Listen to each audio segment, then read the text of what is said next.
ये सेटल किया गया कि कब इंजंक्शन ग्रांट करना चाहिए। तो 3 इंग्रेडिएंट्स इंपॉर्टेंट है जो आप सभी जानते हैं: prima facie case, irreparable loss and balance of convenience.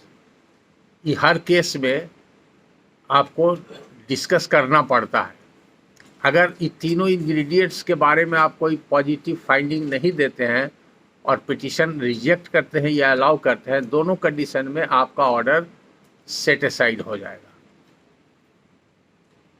अब चूंकि यहाँ पर कोई प्रॉपर्टी डायरेक्ट डिस्प्यूट में नहीं है, तो क्यों इंजंक्शन होगा और किस स्थिति में होगा? ऑर्डर 39 में जो कंडीशंस दिया हुआ है वो कंडीशंस तो यहाँ अप्लाई नहीं करता है, क्योंकि property is not directly in dispute. Dispute में क्या है? Genuineness, correctness and validity of A will. इसीलिए इस सिद्धांत को समझ लीजिए। तब एक्सेप्शनल केसेस में, रिमोट सर्कमस्टांस में जो बेसिक प्रिंसिपल है इनहेरेंट पावर का, उसके आधार पर कहा गया कि प्रोवेट कोर्ट भी इंजंक्शन ग्रांट कर सकता है, दो it is not covered by the provisions of order 39 CPC। पुराना जजमेंट तो सुप्रीम कोर्ट का है, वो जनरल सूट में भी अप्लाई करता है, जहां पर कि ऑर्डर 39 से जो कवर्ड नहीं है। तो आप सभी जानते हैं कि स्पेसिफिक रिलीफ एक्ट में उसका प्रावधान है इंजंक्शन का। टेम्पररी इंजंक्शन और परमानेंट इंजंक्शन, दोनों इंजंक्शन का प्रावधान स्पेसिफिक रिलीफ एक्ट में है, और उसको वर्कआउट करने के लिए ऑर्डर 39 है, जिसको बोलते हैं पेंडेंटी लाइट, यानी कि during the pendency of suit आप इंजंक्शन देते हैं। उसके पीछे पर्पस है to protect and preserve the suit land so that the successful party may reap fruits of the decree which is going to be ultimately passed in favor of that party। इस objective के हिसाब से positive view रखा गया है कि probate general suit में injunction या अपील में इंजंक्शन देना चाहिए, लेकिन साथ ही साथ चेक एंड बैलेंस के लिए स्टैट्यूटरी प्रोनाउंसमेंट, जितना भी जुडिशियल प्रोनाउंसमेंट है जिसमें स्टैट्यूटरी प्रोविजंस को डिस्कस किया गया है, उसके हिसाब से ये भी कहा गया है कि किसी भी पार्टी को अगर कोई राइट, टाइटल, इंटरेस्ट किसी प्रॉपर्टी में है, वो एब्सोल्यूट ओनर है, तो उसके राइट एंड अथॉरिटी को कर्टेल नहीं किया सकता है। ये हार्श रेमेडी में आता है। इंजंक्शन के द्वारा किसी bonafide justified owner of the property को उसके राइट टू प्रॉपर्टी इंजॉय करने से आप प्रिवेंट नहीं कर सकते। तो एक तरफ लॉ ये कहता है और एक तरफ कहता है कि अगर वेस्टेज ऑफ हो, डैमेज हो, breach of terms of agreement हो, ये सब कंडीशन अगर हो तो आप प्रोटेक्ट एंड प्रिजर्व कर सकते हैं। तो इसी दोनों सिद्धांत के बीच भाया मीडिया निकालना पड़ता है, तो उसको कहते हैं कि हाँ, प्राइमा फेसी केस है कि नहीं। प्राइमा फेसी केस में भी अंडरस्टूड करते हैं लोग कि there must be a excellent chance of success, surely plaintiff is going to get a decree, that is not the legal position. Law में कहता है कि prima facie case means an issue which is to be fairly raised and tried before a trial।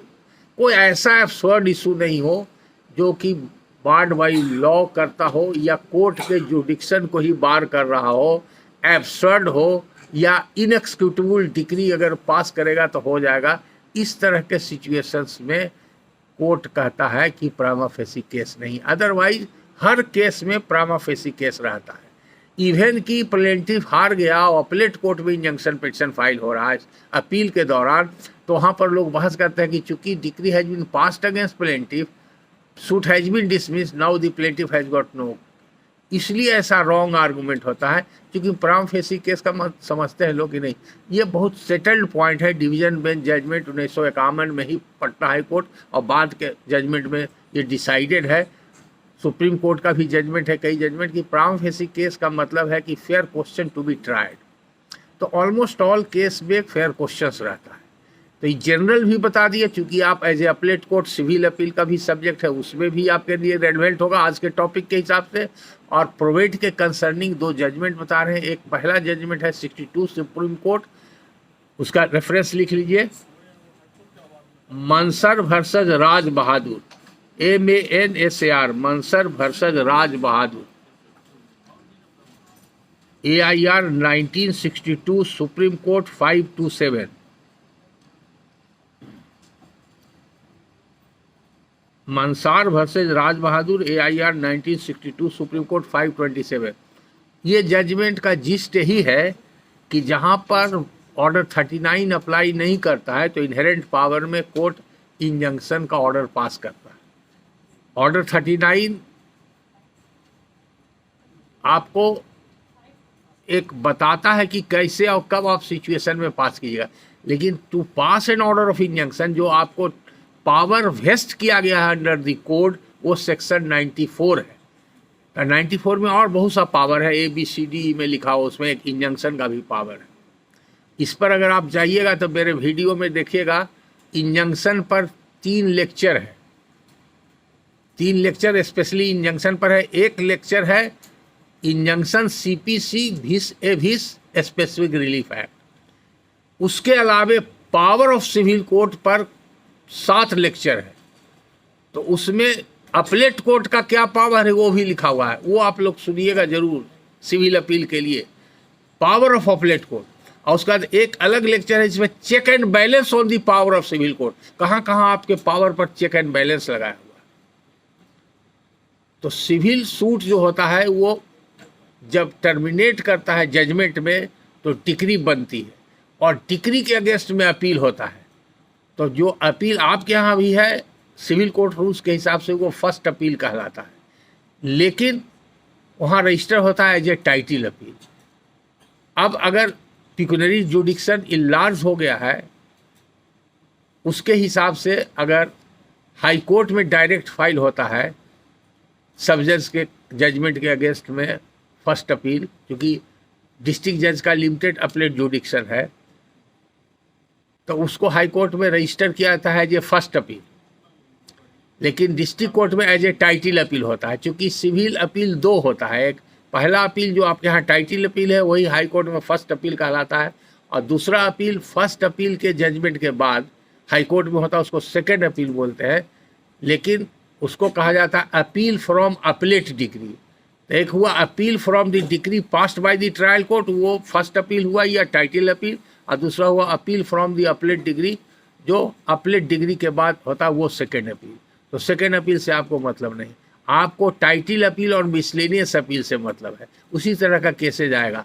Title appeal जब भी होगा जब decree होगी, जहाँ पर डिक्री नहीं है, कोई ऑर्डर है और वो ऑर्डर अपीलेबल ऑर्डर है। तो ये कैसे जानेंगे कि अपीलेबल ऑर्डर है? तो ऑर्डर 43 में चैप्टर और 43 में 1 ABCD करके कुछ दिया हुआ है, उसमें कैटेगरी बना हुआ कि किस ऑर्डर और रूल में कौन सा ऑर्डर पास होगा तो वो अपीलेबल होगा। और कुछ ऐसा ऑर्डर है जो स्पेशल एक्ट के अंदर अगर पास किया गया है तो उसका भी अपील मिसलेनियस अपील होता है। तो ये आपका पावर दिया हुआ, इसलिए कहा गया है कि appeal is a continuation of suit. दूसरा सवाल होता है कि ट्रायल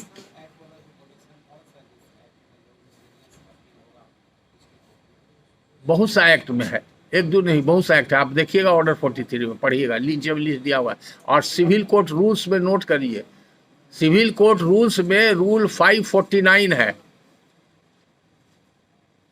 सिविल कोर्ट रूल्स में रूल 549 है। और रूल 549 में आपका 2 पार्ट है। पार्ट ए में बहुत सा है जो CPC का है, order 9 rule 4, order 9 rule 8, order 9 rule 9, order 21 rule 97, ऐसे बहुत सारा है, कम से कम 25-30 होगा। उसके अगेंस्ट में मिसलेनियस बिल होता है। पार्ट 2 में, उस रूल के पार्ट 2 में सारा स्पेशल एक्ट का नाम लिखा हुआ है, वही 10, 15, 20 है। उसके अंदर का तो जो ऑर्डर होगा वो मिसलेनियस रजिस्टर होगा, उसका अपील मिसलेनियस अपील होगा, ऑर्डर 43 में होगा। अब एक याद पड़ रहा है अभी, जैसे प्रियम्पशन का भी सूट होता है, मालूम है कि नहीं? कौन एक्ट में होता है?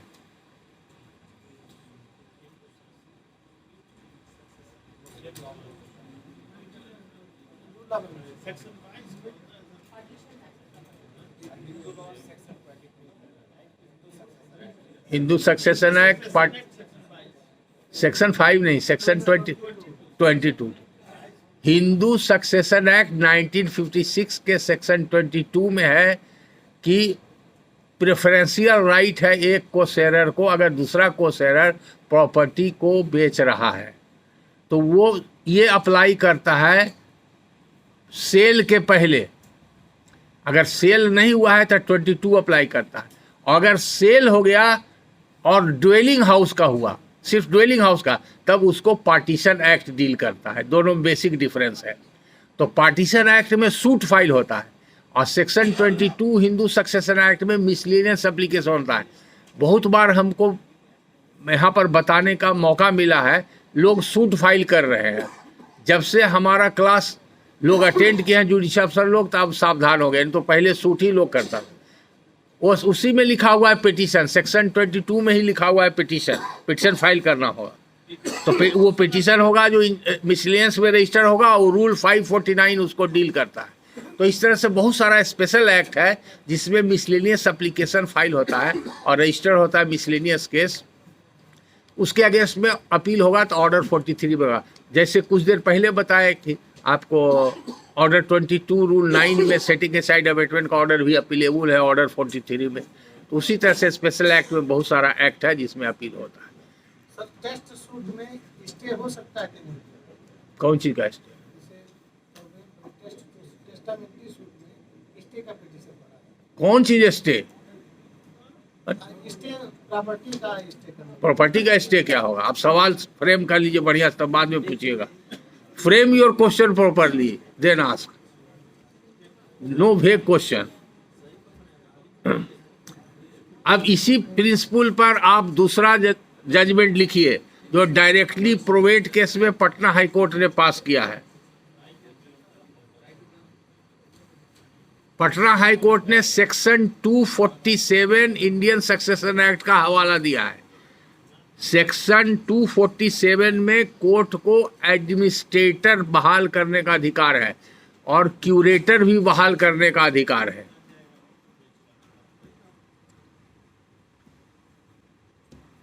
इसी को कंसीडर करते हुए और 1962 सुप्रीम कोर्ट को कंसीडर करते हुए Amarendra versus Prem Kumar, judgment note कीजिए, Amarendra versus Prem Kumar reported in 2013 volume 1 PLJR 853, Amarendra versus Prem Kumar 2013 volume 1 PLJR 853, इसमें कोर्ट ने इंजंक्शन पास किया है।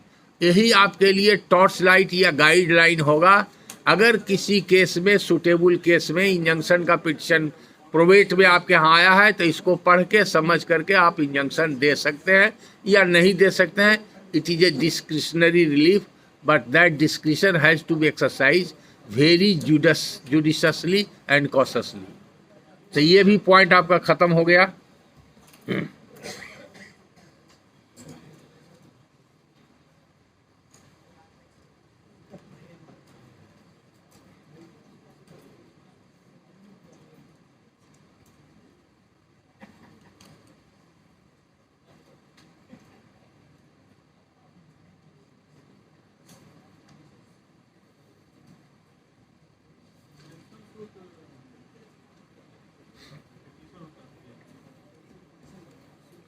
अब इसी कंटेक्स्ट में एक और बहुत इंपॉर्टेंट जजमेंट है,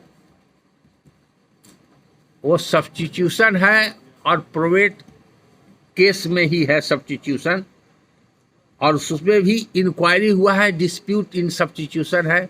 ऑर्डर 22 रूल 5 में सब्स्टिट्यूशन हुआ तो उसका अपील अवेट किया कि सूट अवेट किया कि नहीं किया, और उसका कौन सा अपील होगा, इस सब को कवर करता है। इसलिए बहुत इंपॉर्टेंट जजमेंट है। इसका रेफरेंस है Manglu Ram versus Surendra Singh, Manglu Ram versus Surendra Singh 2011 volume 12 SCC 773,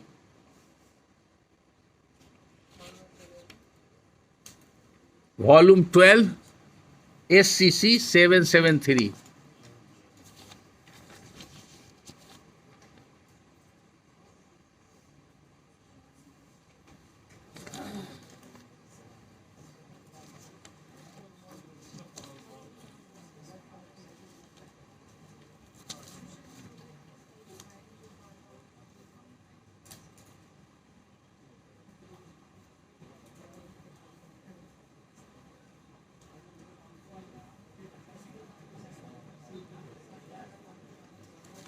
अब जितना क्वेश्चन मेरे पास रिटेन आया था सब का आंसर हो चुका है ऑलरेडी।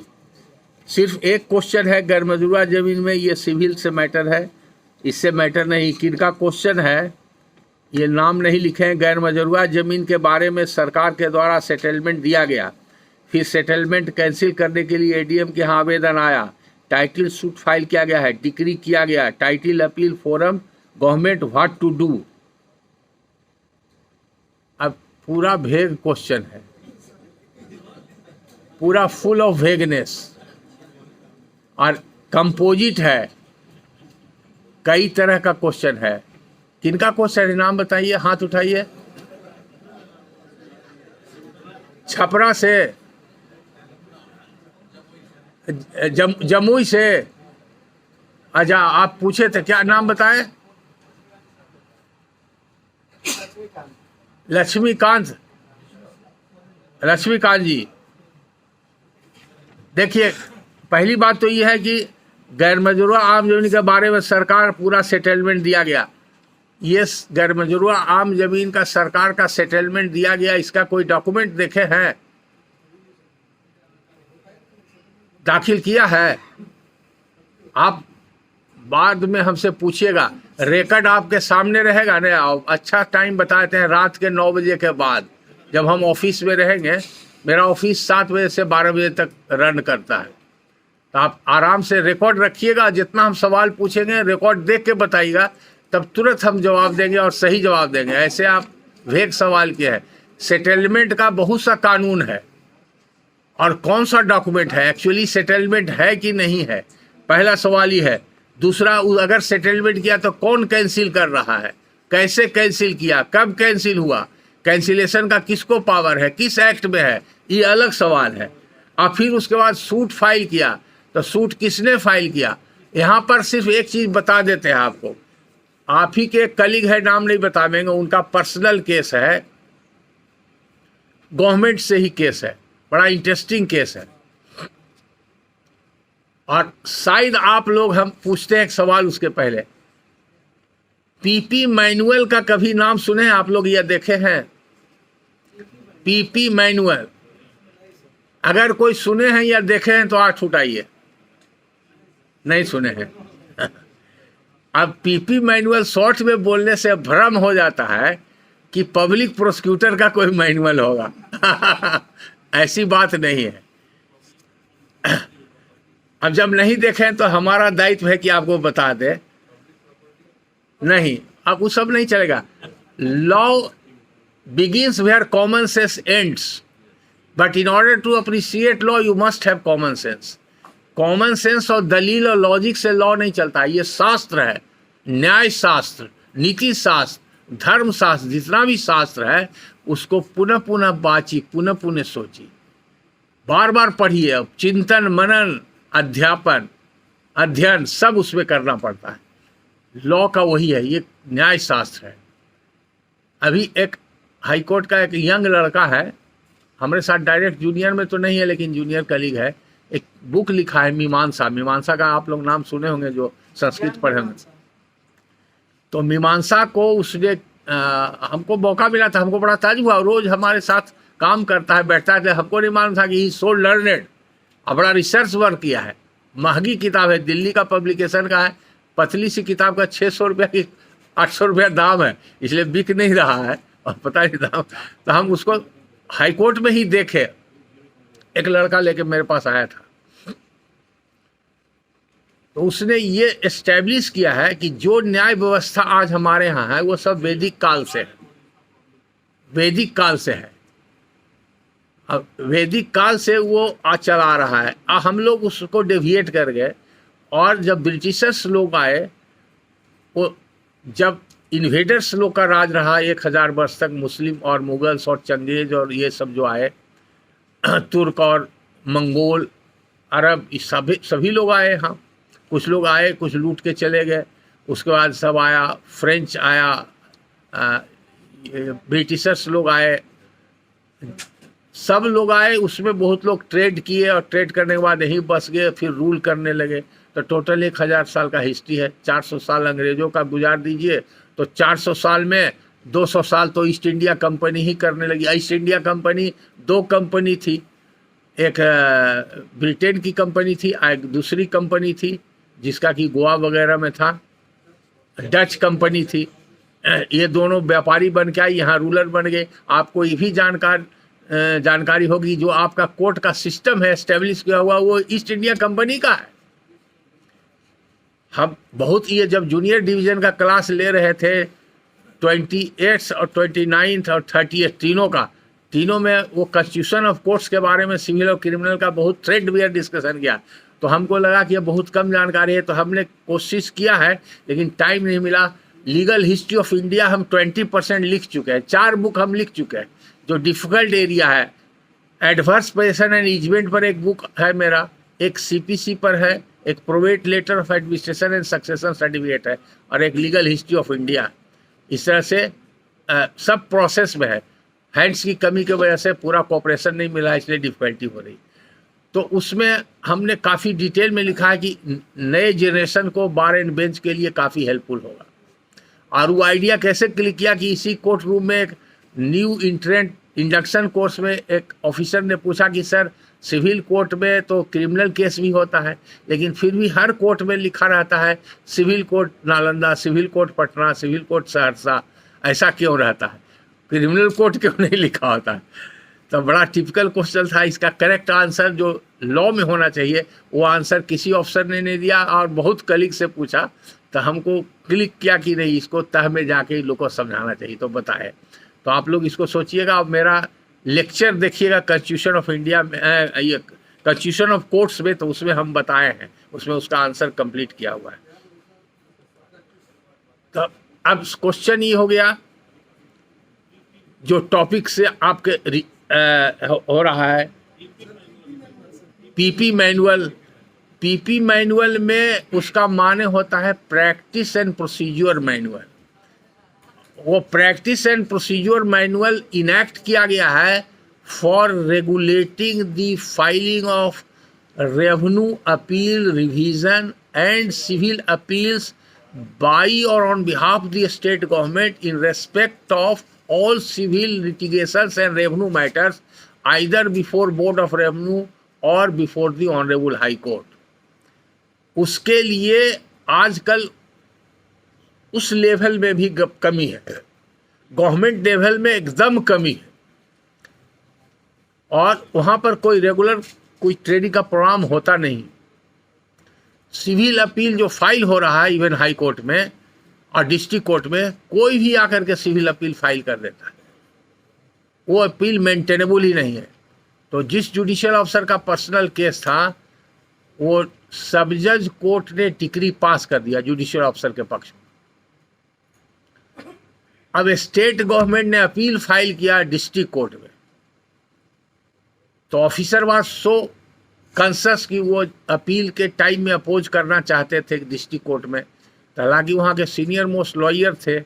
उसके बाद वो हमसे कंसल्ट किए, पेपर्स लाए, तो हमने कहा कि आप मेमो ऑफ अपील एग्जामिन कीजिए, उसकी कॉपी लाइए, ऑर्डर शीट एग्जामिन किए। तो हमने ओपिनियन फॉर्म किया कि this appeal is not maintainable because it has not been filed by the proper and authorised person to represent the state in view of the provisions contained in the practice and procedure manual. That officer was also not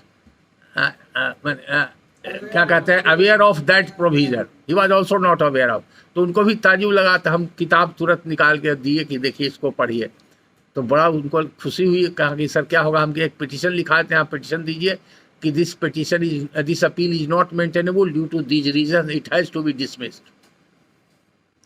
वो petition पड़ा हुआ है, मेरे ख्याल से lockdown 2 साल हो गया और उसके 2-4 महीना पहले से मिला जुला के 2.5-3 साल से गया डिस्ट्रिक्ट जज के यहाँ पड़ा हुआ है। Still it has not been disposed of. दूसरा एक केस है मेरे पास हाई कोर्ट में, वो मठ का केस है। अरेराज से भी कोई अफसर है या मोतिहारी से है? मोतिहारी में रहे हैं सर। मोतिहारी से आप दोनों हैं, 3 ऑफिसर हैं। अच्छा, आप हैं मोतिहारी में। तो वहाँ का मठ का, अरेराज मठ का केस था गवर्नमेंट के अगेंस्ट में और ट्रस्ट बोर्ड के अगेंस्ट में। उस केस को आर्गू करने के लिए राजेंद्र झा जब थे वहाँ एडीजे, उस समय थे आप, उनके यहाँ ये केस डिस्पोजल हुआ। हाई कोर्ट का उसमें डायरेक्शन था कि अब चौबे जी थे, राजेंद्र चौबे जी, हाँ ठीक, I am subject to correction. तो हाई कोर्ट का डायरेक्शन था कि विद इन 3 मंथ्स इसको डिस्पोज ऑफ कीजिए, क्योंकि मठ की प्रॉपर्टी को government and so called local mafias मिल करके और गवर्नमेंट रिप्रेजेंटेटिव लोकल जो थे ऑफिसर्स, वो मिल के पूरा हड़प रहे थे आमदनी मठ की, और साल में करोड़ों की आमदनी होती थी। और ये लोग डिप्राइव से 10-15 साल से, ट्रस्ट बोर्ड वाले भी उन लोग के साथ मिले हुए थे। तो बहुत मैंने कंडीशन बहुत ख़राब था मठ का, और सब प्रोग्रेस रुका हुआ था। और जो महंत हैं उनका एस्टेब्लिशमेंट चलाना, चूँकि बहुत तरह का religious rights and functions regular होता है, और बहुत पुराना वो स्थान है, यूपी बिहार नेपाल से लोग वहाँ जाते हैं, अपना महत्व है। सोमेश्वर नाथ जी तो बहुत स्पेशल रिक्वेस्ट, कोई डिस्ट्रिक्ट जज ही थे जो रिक्वेस्ट किए हमको कि आप वहाँ जाइए और इनको मदद कीजिए। तो हम गए थे 2 दिन के लिए, लेकिन कोर्ट ने कहा कि सर मठ का केस हम कभी नहीं किए हैं, लॉ से हम वाकिफ नहीं हैं, जब तक हम समझते नहीं है तो आपको रहना पड़ेगा। तो I have to stay there for 7 days and I argued continuously 7 days। पूरा टाइम, होल टाइम हमको देते थे। जजमेंट पक्ष में आया, उसके बाद फिर पोजीशन मिला, तो अभी तो चल रहा है मैटर। तो उसके अगेंस्ट में भी सरकार अपील हाई कोर्ट में फाइल की है। रॉन्गली राइटली जो सीनियर लॉयर हैं, जो गवर्नमेंट के लॉयर हैं जिन्होंने अपील फाइल किया है, वो हमारे पास आ गए अपना काम से। वो हमारे क्लाइंट भी हैं, तो अपना काम से आए थे, तो वो हमारा नाम देखे होंगे जजमेंट में कुछ, तो हमसे उन्होंने चर्चा किया कि आप ऐसा कोई अपील में आप बहस किए हैं लोअर कोर्ट में। हम यहाँ हम गए थे, इस कंडीशन में हम गए थे, ऑन रिक्वेस्ट, स्पेशल सर्कमस्टांस था, मंदिर की प्रॉपर्टी का झगड़ा था, मठ का था। तो कहीं तो अपील हम ही फाइल किए हैं। तो हम कहा वो अपील कौन फाइल किया, जरा हमको बताइए। तो बोले कि हम रिकॉर्ड देख के बताएंगे। वो पूरा रिकॉर्ड देख के हमको बताया, तो हमने कहा कि तो अपील मेंटेनेबल ही है। हम सरकारी वकीले को समझा दिए कानून कि आपका तो अपील डिसमिस हम करा देंगे, आप पहला जो अफसर फाइल किया है उसको कहिए कि under what authority you have file this appeal. वो आया, एगो जूनियर वकील से दस्तखत करा के फाइल कर दिया। अब नतीजा है कि 3 साल में वो डिफेक्ट में पड़ा हुआ है, उसको कोई हिम्मत नहीं कर रहा है कि कहे unauthorise person has filed the appeal. तो आपको इसलिए कॉशन कर रहे हैं, जब भी आपके यहाँ कोई first appeal, second appeal, miscellaneous appeal या कोई रिवीजन किसी भी मैटर से राइज करता है और गवर्नमेंट के बिहाफ में है, तो आप पीपी मैनुअल जरूर देखिएगा, who is the competent person. उसमें हाई लेवल तक मैटर जाता है। वो पहले वहाँ जो लोअर कोर्ट में गवर्नमेंट प्लीडर होता है, जीपी या एजीपी, सब डिवीजन में एजीपी, उसमें पहले उसका ओपिनियन जाता है, वो कलेक्टर के पास जाता है। कलेक्टर का लीगल सेक्शन उसको एग्जामिन करेगा, एग्जामिन करने के बाद वो फिर भेजेगा एलआर को, एलआर उसको सैंक्शन करेगा। तब हाई कोर्ट में अगर होगा तो फिर वो चला जाएगा एडवोकेट जनरल के पास, वो एडवोकेट जनरल उसमें ओपिनियन देगा, तब वो गवर्नमेंट का जो रिप्रेजेंटेटिव ऑथराइज रहेगा वो फाइल करेगा। डिस्ट्रिक्ट लेवल में फिर वो लौट के आएगा, फिर कलेक्टर उसको ऑथराइज करेगा या चीफ सेक्रेटरी ऑथराइज करेगा। तो इतना इनकम्बरसम प्रोसीजर है। यहाँ कोई भी सीओ आकर के फाइल कर देता। ये सब जानना, अगर नहीं जानिए तो हर स्टेज में गलती होगी। ये पीपी मैनुअल तो मार्केट में मिलता है। अब ये हम कहाँ बतावें, कहाँ मिलेगा? और मार्केट में नहीं मिलेगा तो कहाँ मिलेगा? मेरे यहाँ तो नहीं बिकता है। और लॉ बुक मार्केट में भी नहीं मिलता है, भी आपको मालूम होना चाहिए। मार्केट में लॉ बुक नहीं मिलता है।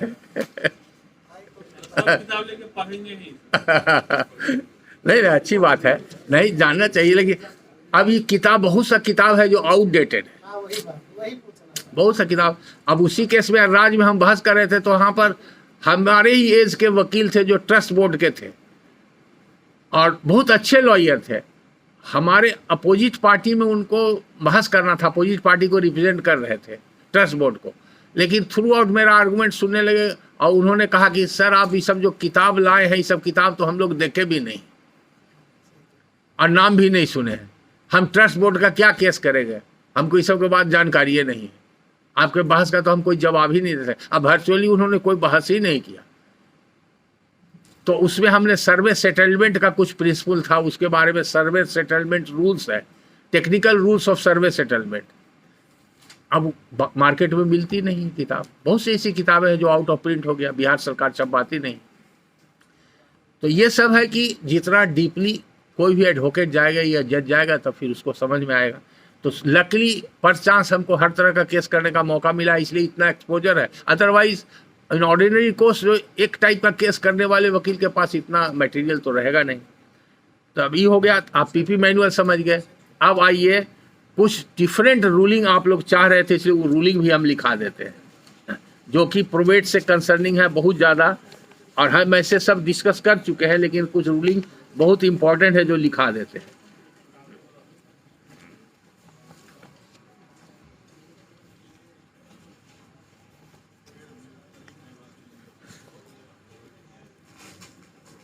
लिखिए,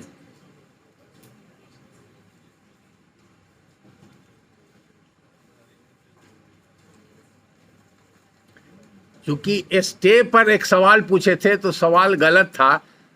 प्रोवेट केस में अभी आप लोग को उतना आइडिया नहीं है, फिर आएगा।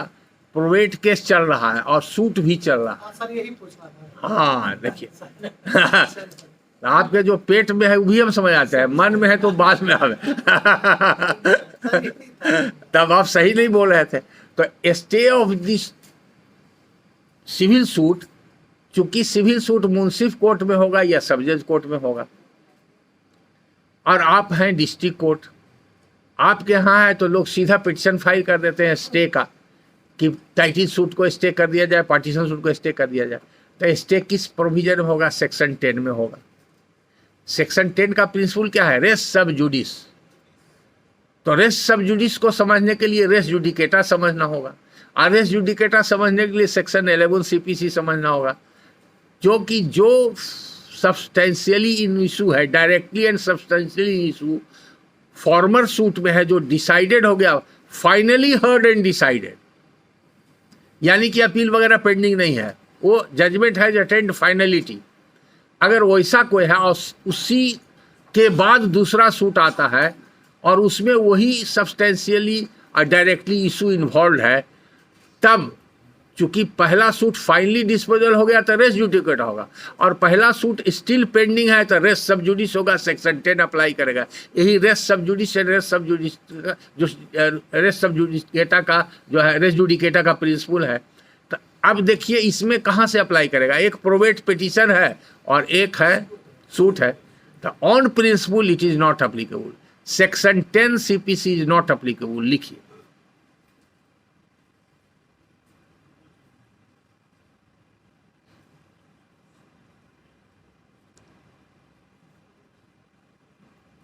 अब इसके कंट्री जजमेंट मिलेगा। यहाँ पर कॉशन करते हैं, जजमेंट लिखाएंगे तो बहुत सारे जजमेंट का, जिसको कहते हैं रूलिंग का झोला है, आप लोग कंफ्यूज कर देगा। फिर दूसरा क्लास के लिए भी रखते हैं। आप कुछ हाई कोर्ट में ओरिजिनल जुडिक्शन सूट का है, जहाँ सूट होता है, मालूम है कि नहीं आप लोग को? अब नज़दीक में दिल्ली हाई कोर्ट सबसे प्रोमिनेंट है, कलकत्ता हाई कोर्ट है, बॉम्बे हाई कोर्ट है, सब हाई कोर्ट में सूट फाइल होता है, ओरिजिनल जुडिक्शन है। तो दिल्ली का केसेज मिलेगा। तब प्रोवेट केस भी हाई कोर्ट में है और सूट भी हाई कोर्ट में है, दोनों हाई कोर्ट में है। तो वहाँ पर ऑर्डर कर दिया कि दोनों को एक साथ क्लब कर दिया जाए। लेकिन आज यहाँ आपके यहाँ प्रोवेट केस है और सूट है मुंसिफ कोर्ट में, आप ही के कोर्ट में हो सकता है या दूसरे डिस्ट्रिक्ट में भी हो सकता है। अब कहा जाएगा क्लब कर दिया, तो पॉसिबल नहीं है। अब उस सूट आपके यहाँ देखने का अधिकार आपको है, लेकिन वो आप सुओ मोटो नहीं देख सकते। अभी बताइए आप लोग कि एज ए अपलेट कोर्ट कैमूर जिला, आप लोग आपस में बात करने में मशगूल हैं। अब आपके यहाँ एक के वकील हैं जो बहुत सबको हिलाते रहते हैं, जुडिशियल अफसर को, बताइए नाम क्या है? नहीं जानते, नया नया गया है। ओ, अच्छा, नहीं तो आप लोग थोड़ा ध्यान दीजिए, बड़ा इंपॉर्टेंट बात बता रहे थे। क्या बोल रहे थे, बोलिए कमला जी। अपलेट कोर्ट को सूट डिसाइड करने का पावर है कि नहीं, यानी कि आप एज ए डिस्ट्रिक्ट जज या एडिशनल डिस्ट्रिक्ट जज टाइटल सूट डिसाइड कर सकते हैं कि नहीं, पहले ही बताइए। कर सकते हैं।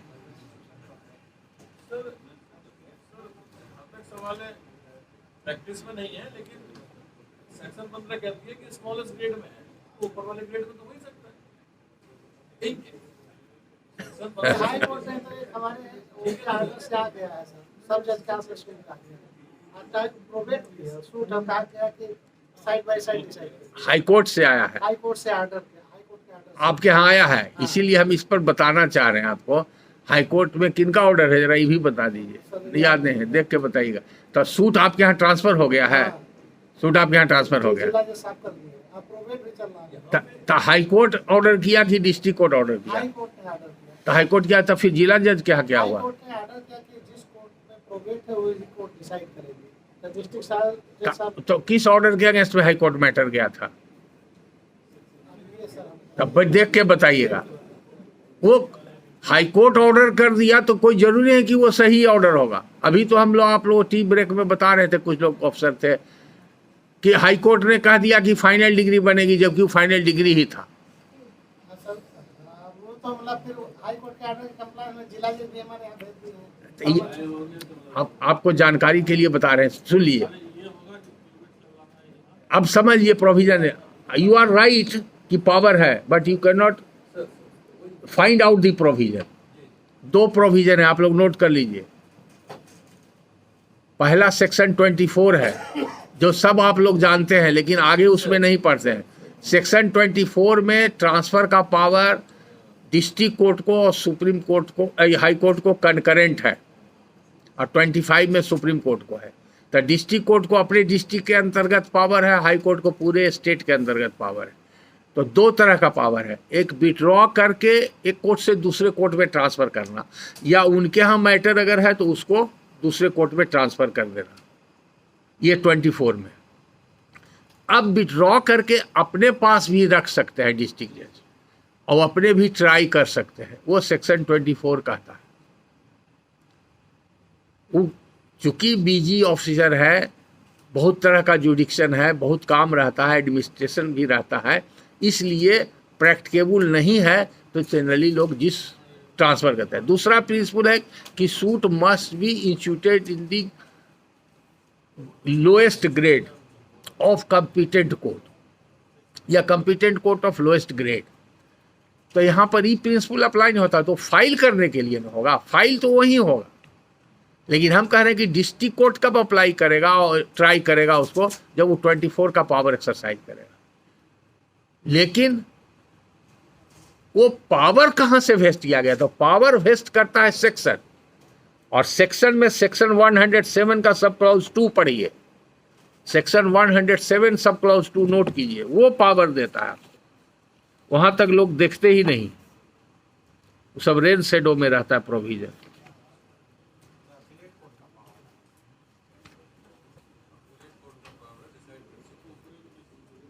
सब क्लॉज 2 कहता है subject to aforesaid the appellate court shall have the same power and shall perform as nearly as may be the same duties as are conferred and imposed by this code on courts of original jurisdiction in respect of suits instituted therein। और पूरा लिखने की क्या जरूरत है? तो suit के लिए जितना प्रोविजन है, 107 का सब क्लॉज 2 आपके लिए भी अप्लाई करता है। लेकिन जो हियरार्की ऑफ कोर्ट्स है and procedure for institution of the suit है, उसमें लोएस्ट ग्रेड के कोर्ट में सूट इंस्टीट्यूट होगा। पावर आपको दिया हुआ है, power has already been vested by the section under the statute book, but you cannot exercise that power suo motu। तब आपके यहाँ जब जाएगा 24 में, तो 24 में वो पावर है डिस्ट्रिक्ट जज को कि अपने ट्राई कर सकता है। लेकिन अगर डिस्ट्रिक्ट जज ट्रायल के लिए सूट को आपके यहाँ भेज दे, तो आपको वही 107 सब क्लॉज 2 के पावर में आप एज ए ट्रायल कोर्ट गवाही, जीरा, बहस जो भी होता है आप कर सकते हैं। अब क्लियर हो गया? सेक्शन लिख लीजिए 24 सेक्शन 107। अब चूंकि कुछ हाई कोर्ट में दोनों जुडिक्शन है तो उसको एनालोगस ट्रायल बोलते हैं। अगर 2 तरह का 3 तरह का सूट है और उसमें पार्टी सेम है, सब्जेक्ट मैटर सेम है, तो उसको जस्ट डिसीजन के लिए कॉन्ट्राडिक्टरी डिसीजन नहीं हो, इसलिए एनालोगस ट्रायल का प्रोविजन बनाया गया है। तो एनालोगस ट्रायल के लिए सीपीसी में प्रावधान बना हुआ है, लेकिन ये प्रोवेट में इशू दूसरा है, पार्टीशन सूट या टाइटल सूट में इशू दूसरा है। तो फॉर कन्वीनियंस, खास करके वैसे केसेज में, जैसे सपोज कर लीजिए कि एक लड़की ने पार्टीशन सूट फाइल किया कि मेरे पिता के डेथ के बाद इस प्रॉपर्टी में मेरा इतना शेयर है, और उसका भाई डिफेंस में कहता है कि मेरे पिताजी पूरे प्रॉपर्टी का या सूट लैंड का विल हमको कर दिया, इसको कोई राइट ही नहीं है।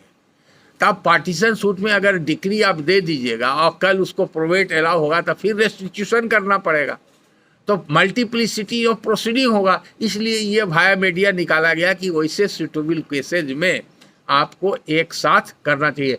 स्टे के लिए डिप्रिकेट करता है कोर्ट के, स्टे नहीं करना चाहिए, लेकिन कुछ कुछ केस में स्टे भी मिलेगा। अब क्या हुआ तो उनको मालूम है नहीं, जब फैक्ट्स पूरा बताते नहीं तब समझा देते। तो आप 2 जजमेंट लिख लीजिए इसी बात में। टाइटल सूट को और प्रोवेट को कब क्लब किया जा सकता है, ये जजमेंट जान लीजिए।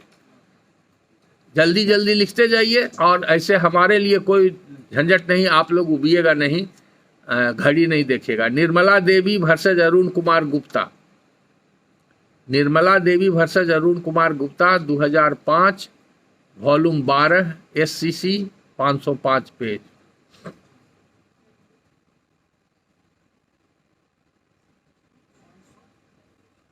Page number 505, volume 12, 2005, volume 12, SCC 505। Party का नाम Nirmala Devi, Arun Kumar Gupta and others. Title suit and probate when required to be clubbed. तो ये आपको क्लब करने का डायरेक्ट जुडिक्शन नहीं है, वो या तो डिस्ट्रिक्ट कोर्ट से आएगा या हाई कोर्ट से आएगा। हाँ, इंपॉर्टेंट नहीं, लेकिन जानना जरूरी है। आपके यहाँ आ जाएगा तो फिर आपको अकबकाहट होगा कि कैसे आ गया, हम कैसे करें। हाँ, तब आपको उसमें गवाही भी ले सकते हैं, सारा पावर है, चूंकि 107 का पावर आपको है। अब दूसरा लिखिए, बड़ा इंपॉर्टेंट, जो हमने सब जवाब दे दिया है कि कॉम्प्रोमाइज नहीं हो सकता है। पटना हाईकोर्ट का फुल बेंच और सुप्रीम कोर्ट देखिए, कॉम्प्रोमाइज नहीं हो सकता है प्रोवेट केस, कॉम्प्रोमाइज से डिस्पोजल नहीं किया जा सकता है। उसका जजमेंट है 1992 volume 1 PLJR 495, 1992 volume 1 PLJR page 495 full bench judgment है। There can not be compromise in a probate case. दूसरा जजमेंट है सुप्रीम कोर्ट का, Chiranji Lal versus Jasjit Singh, Chiranji Lal versus Jasjit Singh 1993 volume 2 SCC 507, 1993 volume 2 SCC 507। ये BLJR में भी रिपोर्टेड है, 1993 volume 2 BLJR page 1193, 1993 volume 2 PLJR 1193 पारा 15।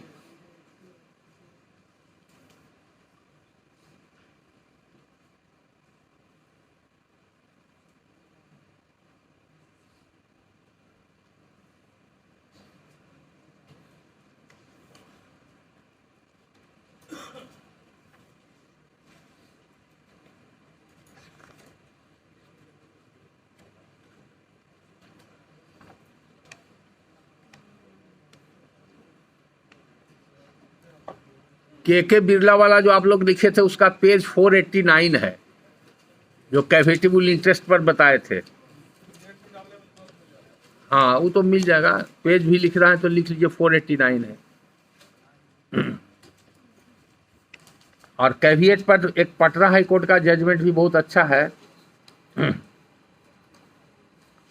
Caveat पर लिख लीजिए, कैविएटेबल इंटरेस्ट पर AIR 1995 पटना 122, कैविएटेबल इंटरेस्ट पर AIR 1995 पटना 122। और कैविएट में इसमें इंपॉर्टेंट इसलिए लिखा दिया कि कैविएट में भी 3 इयर्स लिमिटेशन है, ये नहीं कि जब चाहे 10 साल 5 साल के बाद आकर के वो कैविएट लॉन्च कर देगा। तो इसमें 3 इयर्स लिमिटेशन कैविएट में अप्लाई करता है, इसलिए ये जजमेंट बता दिए। और अब बहुत सारी पढ़ लीजिएगा तो उसमें सब क्लियर हो जाएगा। और ऐसे बहुत सारे जजमेंट है, मल्टीप्लाई करने से आवश्यकता नहीं है। और वो बिरला का बता दिए, उसके बाद एक बिरला के बाद भी एक और केस है सुप्रीम कोर्ट का, वो नोट कर लीजिए, G Gopal versus C Bhaskar, G Gopal versus C Bhaskar 2008 volume 10 SCC 489, volume 10 SCC 489, G Gopal versus C Bhaskar 2008 volume 10 SCC 489।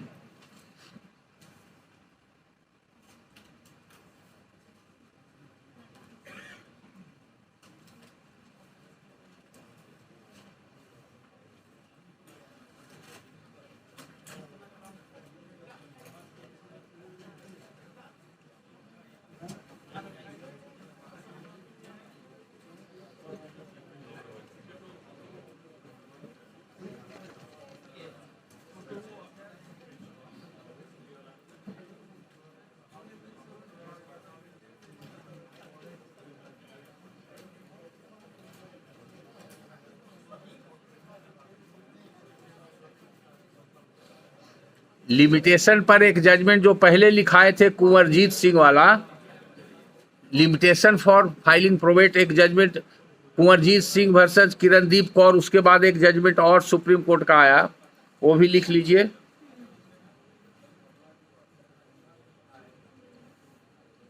Krishna Kumar Sharma versus Rajesh Kumar Sharma, Krishna Kumar Sharma versus Rajesh Kumar Sharma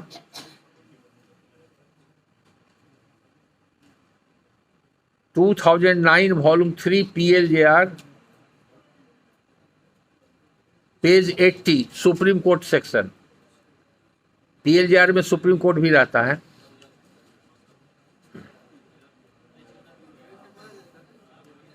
Krishna Kumar Sharma versus Rajesh Kumar Sharma 2009 volume 3 PLJR 80, supreme court.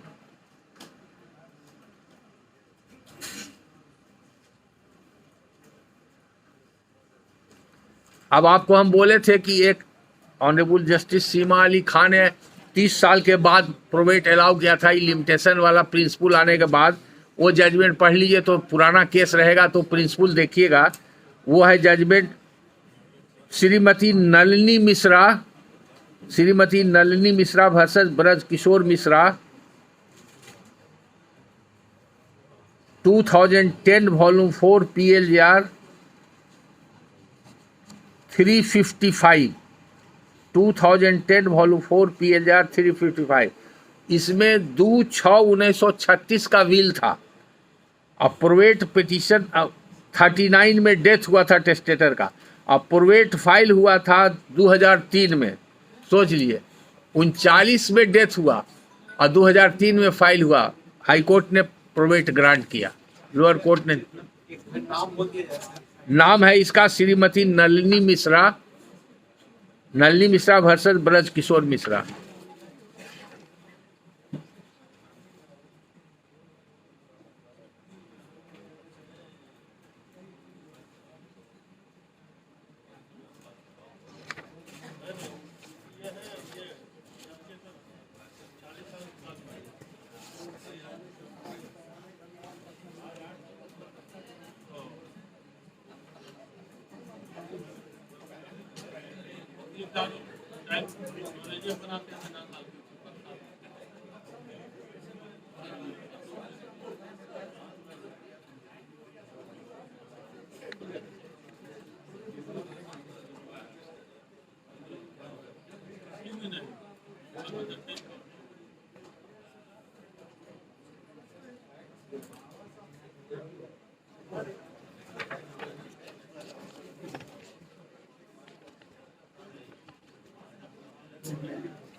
आई थिंक लगता है कि अब आप लोग अब टायर्ड हो गए हैं ना। Young officer has become, all officers have become tired. I must stop the class, है ना। अच्छा, तो चूंकि हमारा तो आज ये है, बाकी अगर और कोई मैटर हो 2-3 मिनट में हम आप लोग का सवाल का जवाब दे दे। कोई अगर कोई क्वेरी हो तो पूछ लीजिए।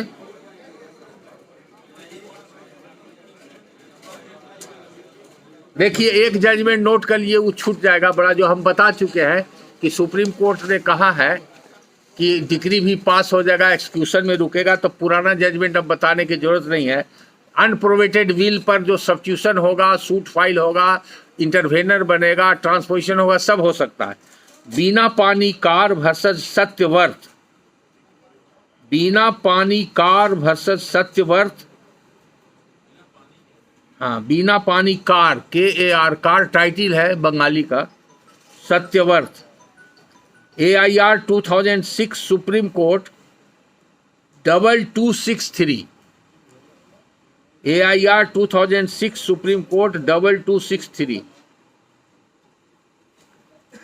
इसमें जो अर्लियर जजमेंट सुप्रीम कोर्ट का था 1962 सुप्रीम कोर्ट 1471, उसको डाइल्यूट कर दिया गया है, जिसमें कहा था कि अनप्रोवेटेड बिल पर पार्टी तो बनेगा लेकिन डिक्री पास नहीं हो सकती है, तो उसको सुप्रीम कोर्ट ने डाइल्यूट कर दिया।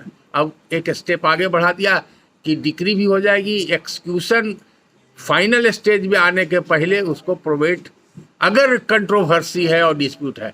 तो प्रिंसिपल ये है कि अगर कोई व्यक्ति को विल के आधार पर टाइटल तो पास कर गया, लेकिन कंट्रोवर्सी जहां एराइज कर गया, तब उसको कॉज ऑफ एक्शन होता है, राइट टू सू होता है। तो 137 लिमिटेशन एक्ट के हिसाब से भी उसको मिला के कंसिडर किया जाएगा। तो इसलिए हम समझते हैं कि जितना ऑलमोस्ट मैक्सिमम हो सकता है, हमने कोशिश किया है कि कम समय में आपका कवर कर दें। लेकिन लास्ट में मोटर व्हीकल एक्ट है तो कम से कम टच कर दिया जाए।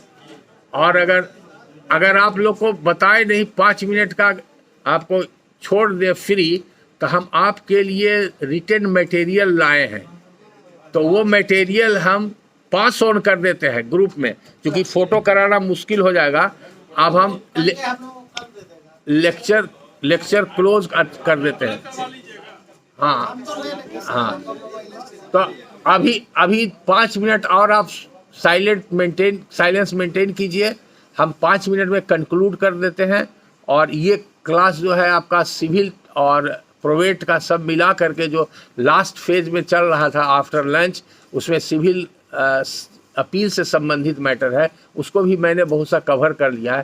हालांकि कुछ और मैटर है, लेकिन चूंकि टाइम कंस्ट्रेंट है, I can not force all of you to remain here. अगर आप लोग चाहेंगे तो आधा घंटा हम कंटिन्यू कर सकते हैं, लेकिन आप टायर्ड अप है, हम सिर्फ बोलते जाएं और आपके दिमाग में नहीं जाए, इसलिए देख रहे हैं कि कुछ लोग थक गए हैं, ऐसा हमको लग रहा है। तो हम कंक्लूड करते हैं, लेकिन मोटर व्हीकल एक्ट पर हम 5 मिनट में आपको समझा देते हैं। अभी क्लास सिविल का प्रोवेट का कंक्लूड कर देते हैं, और मोटर व्हीकल पर हम पास ऑन कर देते हैं मटेरियल आपके पास।